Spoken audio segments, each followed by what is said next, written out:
أعوذ بالله من الشيطان الرجيم. بسم الله الرحمن الرحيم.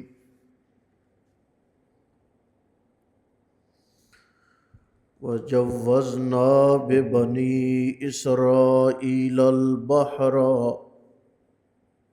فأتوا على قوم يعكفون على أصنام لهم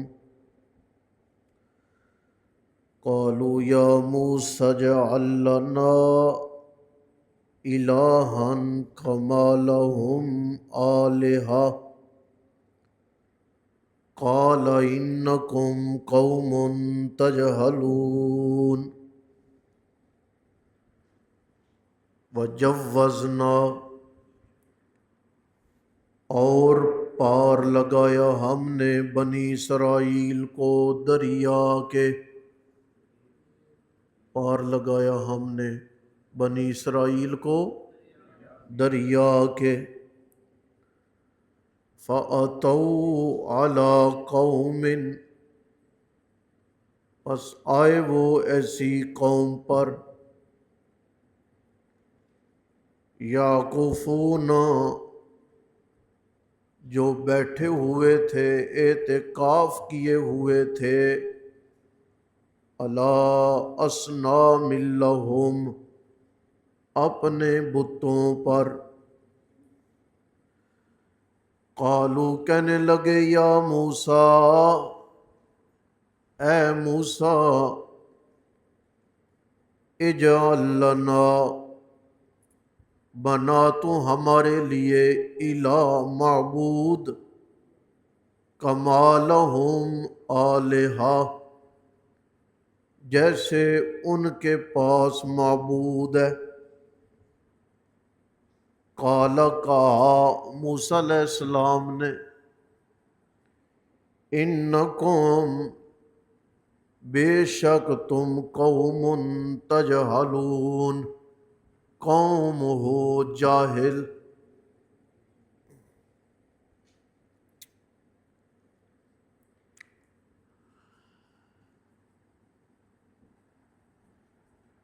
کچھ لوگ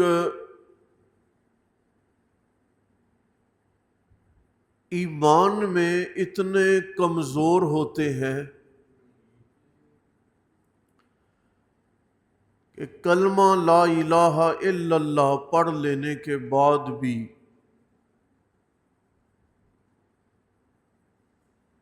ان کا ایمان اتنا مضبوط نہیں بنتا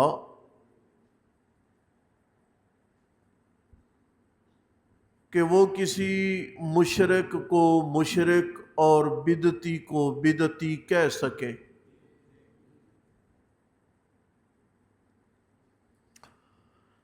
بس ایمان لاتے ہیں، لا الہ پڑھ کے اپنی نماز روزے میں لگے ہوتے ہیں. آپ ان کے سامنے کسی بدعتی کی بدعت کا تذکرہ کریں تو جان چھڑاتے ہیں، جی یہ کلمہ گو مسلمان ہیں، جی کسی کو کافر مشرک نہ بولو جی. رب جانے اور ان کا کام جانے. اگر کسی کو کافر اور مشرک نہ بولنا ہوتا تو پیغمبروں کو ان آزمائشوں سے نہ گزرنا پڑتا جن آزمائشوں سے پیغمبر گزر کے آئے ہیں.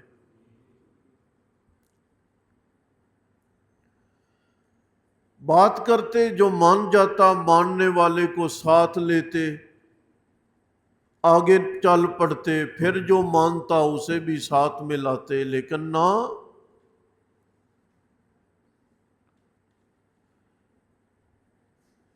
موحد آدمی کی توحید پوری ہی تب ہوتی ہے جب وہ کھل کے اعلان کرنے لگے قل یا ایھا الکافرون، کافرو لا اعبد ما تعبدون جن معبودوں کی تم عبادت کرتے ہو میں ان کی عبادت نہیں کرتا۔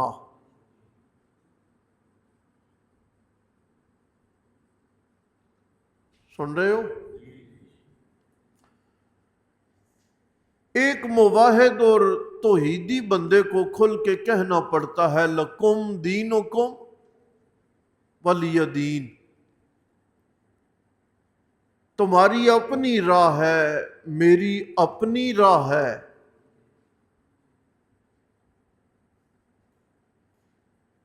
تم حکایات اور من گڑت قصے کہانیوں پہ دل جمی سے بیٹھے ہوئے ہو، اور میرا فخر یہ ہے کہ میں قرآن کے سامنے بیٹھا ہوا ہوں۔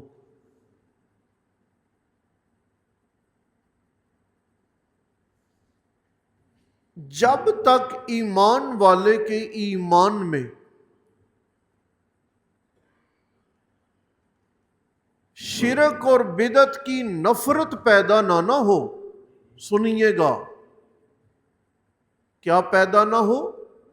بولو، نفرت پیدا نہ ہو، پھر اس کا ایمان معیاری ایمان نہیں۔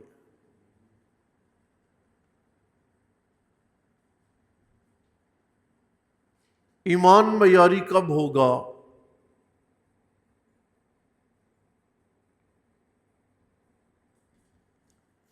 جب ہر خلاف شرع چیز سے بندے کے دل میں نفرت پیدا ہو جائے اور بندے کی زبان ایمان پہ اتنی پختہ ہو جائے کہ انجانے میں بھی بندے کی زبان سے غلط کلمہ نہ نکلے۔ کیا غلط کلمہ؟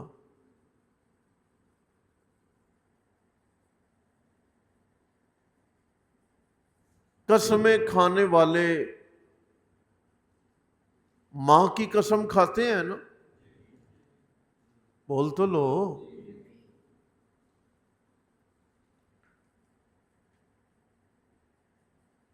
بیویاں اپنے گھر والوں کو کہتی ہیں نا میری قسم کھا۔ اچھا آپ کو ایسے ہے؟ بالکل نہیں پتا۔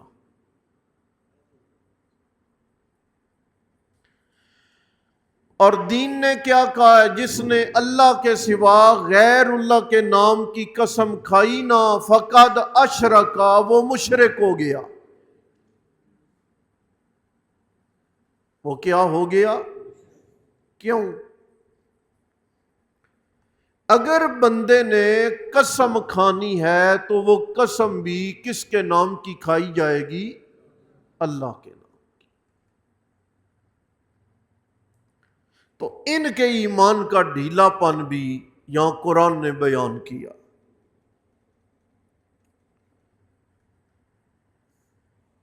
وَجَوَّزْنَا بِبَنِي إِسْرَائِيلَ،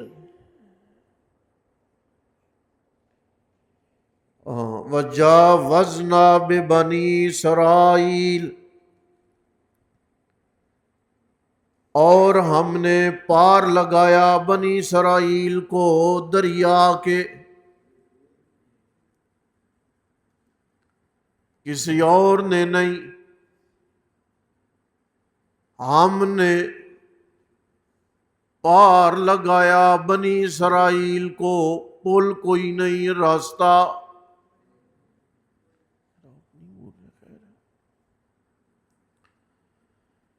آنے جانے کے لیے کوئی راہ ہموار کوئی نہیں، لیکن میں اللہ تعالیٰ نے پار لگا دیا انہیں دریا کے۔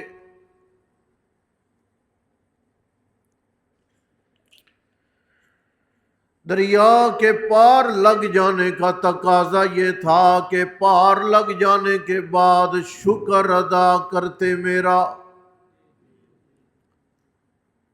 مولا تیرا کرم ہے، فرعون سے جان چھوٹ گئی، یا الہی تیرا کرم ہے، غلامی سے جان چھوٹ گئی، اے اللہ تیرا کرم ہے، ظالموں سے جان چھوٹ گئی۔ جب میں نے پار لگایا انہیں اپنا سر سجدے میں رکھ کے میرا شکریہ ادا کرنا چاہیے تھا، لیکن انہوں نے کیا کیا؟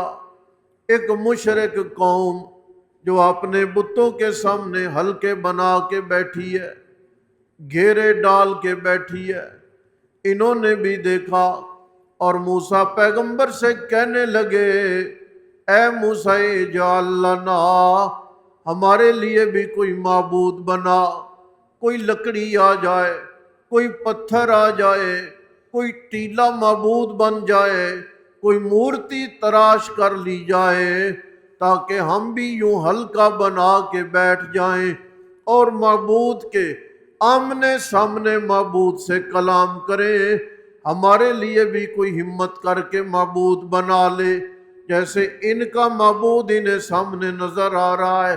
اللہ کے نبی موسیٰ نے جواب دیا، جاہل قوم، ان کا معبود نظر تو آ رہا ہے لیکن کر کچھ نہیں رہا، ہمارا معبود نظر تو نہیں آ رہا لیکن پل پل پہ وہ ہمارے لیے خیر نازل کر رہا ہے، پل پر پہ وہ ہمارے لیے مہربانیوں کا نزول کر رہا ہے۔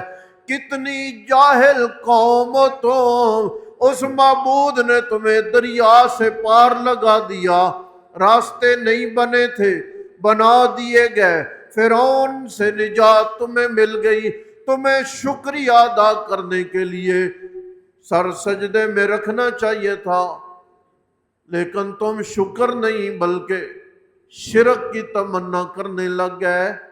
قوم تجہلون، کتنے جاہل ہو تم۔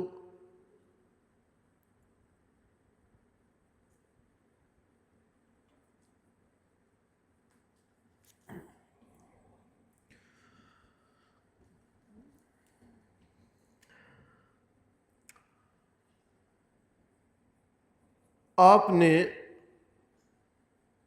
اس آیت کے انداز کو دیکھنے کے بعد یہ محسوس کیا ہوگا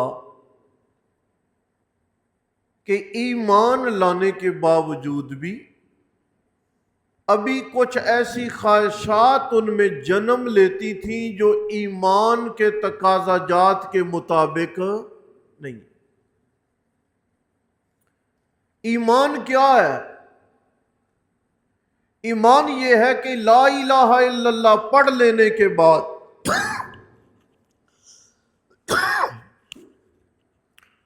ہمارے خیالات اور ہماری تمنا اور ہماری جستجو، ہماری فکر وہ اسلام کے عین مطابق بن جائے۔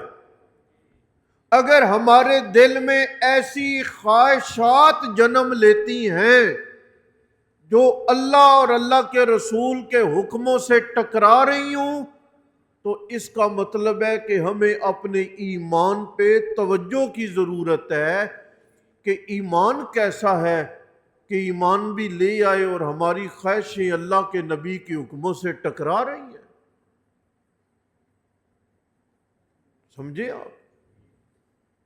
آخری بات بولوں، بیٹھے ہوئے تھے آمنے سامنے، نبی پاک علیہ السلام نے سوال کیا، جناب فاروق اعظم سے، کتنا پیار ہے تمہیں؟ تعلیم کا زمانہ تھا نا، تربیت کا زمانہ تھا، ہماری تربیت کے لیے بہت ساری چیزیں نکھری، اور سارے خاندان سے زیادہ اپنے آپ سے بھی نہیں، میں اپنے آپ سے بڑا پیار کرتا ہوں۔ آپ نے فرمایا نا، اس وقت تک بندہ کامل مومن نہیں ہو سکتا جس وقت وہ اپنی ذات سے بھی زیادہ مجھ محمد کریم سے پیار نہ کرنے لگ جائے۔ اتنی بات کہنی تھی، کہنے لگے یا رسول اللہ میں اپنی ذات سے بھی زیادہ آپ سے پیار کرتا ہوں۔ کیسا پیار؟ غلامی رسول میں جان بھی قربان ہے۔ جان قربان ہے، لیکن اپنے نکاح پہ مہندی کی رسم نہیں چھوڑنی، جان دینی ہے، رسمیں نہیں چھوڑ دی۔ رسول اللہ کے لیے جان قربان ہے، سونے کی انگوٹھی پہن لینی ہے، جو مرد کے لیے حرام ہے وہ پہن لینی ہے۔ جان قربان ہے، اپنا کپڑا ٹخنوں سے نیچے رکھنا ہے، حالانکہ حکم کیا ہے؟ جس آدمی کے لباس کا کپڑا اس کے ٹخنوں سے نیچے ہوا، اس کے ٹخنوں کو، اس کے پاؤں کو جہنم کا ایندھن بنا دیا جائے گا۔ ہمیں ہے پیار، لباس ہم نے رسول اللہ کے لباس کے مطابق نہیں پہننا، ہم نے صرف جان قربان کرنی ہے۔ بالوں کے سٹائل ہم نے یہودیوں، عیسائیوں اور ہندوؤں والے بنانے ہیں، لیکن ہمیں پیار رسول اللہ سے ہے، جان قربان کر دیں گے۔ بال مصطفیٰ کریم کی طرح نہیں کٹوائیں گے۔ کوئی توہین کرے گا نا، ہم اس کا گلا کاٹ دیں گے، لیکن حی علی الصلاۃ حی علی الفلاح سن کے نماز کے لیے نہیں آئیں گے۔ جان قربان ہے جی، نماز نہیں پڑھیں گے۔ یہ ہے ہمارے ایمان کا معیار۔ ایسے ہی ہے نا، صبح اٹھیں گے، رات بھر آنے والے سارے میسج دیکھیں گے، ان کے پیغامات کا جواب دیں گے، 2 رکوع قرآن کی تلاوت نہیں کریں گے ہم۔ ہاں؟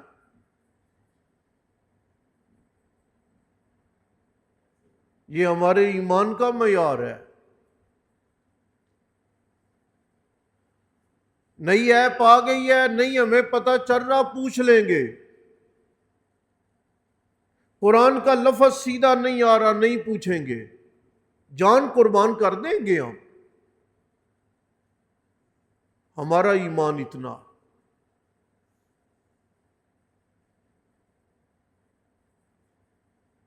محبت رسول کا تقاضا یہ ہے کہ اطاعت رسول کی جائے۔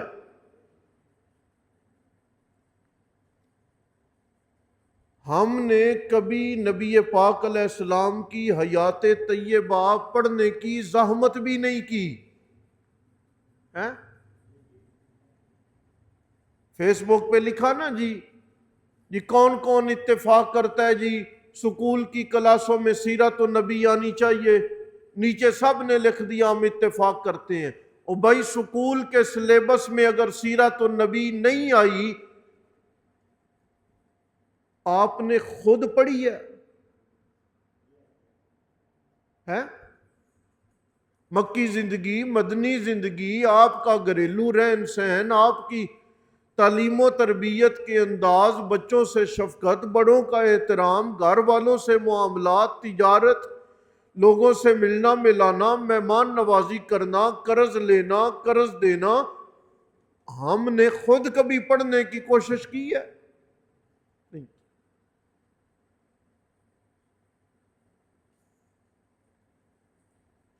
دیکھو، بحیثیت مسلمان ہمارے لیے یہ ضروری ہے کہ ہمیں سب سے زیادہ اپنے پاک پیغمبر صلی اللہ تعالی علیہ وسلم کی شناخت ہونی چاہیے۔ ہمیں تو یہ کہا جائے نا کہ ازواج مطہرات کا تذکرہ کریں آپ، ہم تو اپنی ان ماؤں کو بھی نہیں جانتے۔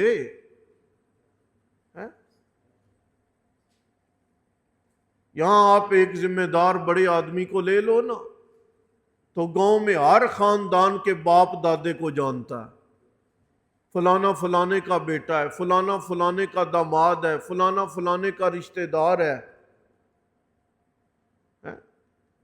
اپنے پورے گاؤں کی رشتہ داریوں کو جاننے والا رسول اللہ کے نواسوں کو نہیں جانتا۔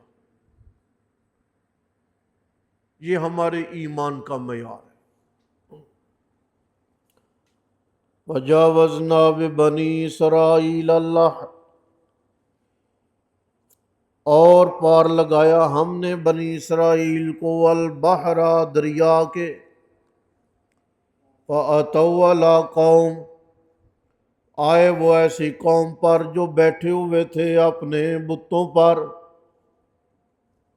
قالوا کہنے لگے یا موسیٰ اے موسیٰ، اجعل لنا الہا بنا تو ہمارے لیے معبود، کما لہم آلہہ جیسے ان کے لیے معبود ہے۔